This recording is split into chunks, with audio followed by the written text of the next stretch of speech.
So my thoughts on video content we're seeing in technology, culture, society. So one of the fascinating changes we're seeing in sort of technology and culture and society has been the sort of proliferation of, mobile phones, devices that can actually capture incredible video, images, photography.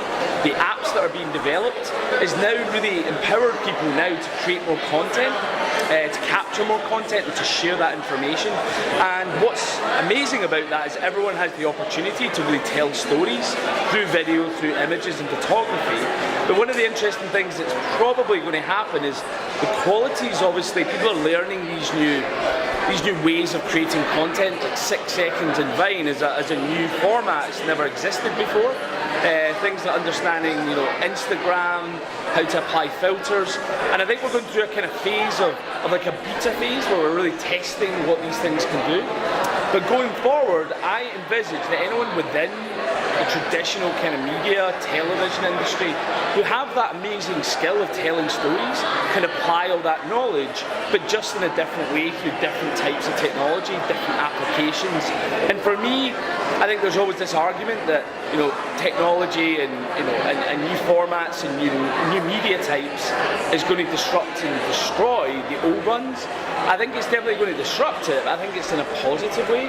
I don't think it's disruptive in a negative way, and I think most people who embrace it and take their passion, their knowledge, their subject matter and apply it into these new kind of technology, new applications and new formats, they can really succeed in the next wave of media creation. You really, first, the brand should understand who they're communicating with, what the point of that communication is, what it's about.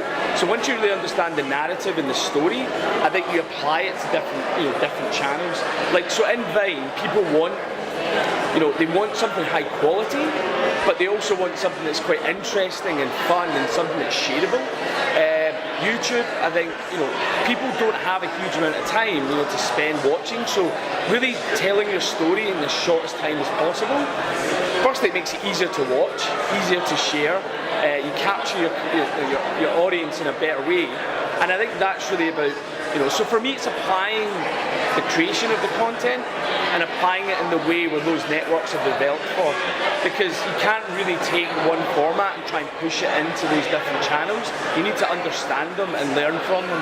And one thing the one tip I would say to any brand is go off and actually embrace the channel. Like, create content personally, get involved in it, listen to people, ask questions, and really understand it.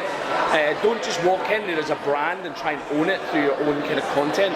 You will get rejected ultimately. So I think what you should try and do is engage, understand where the content is going to work, how it's going to work, and what the narrative is, and that will be far more successful.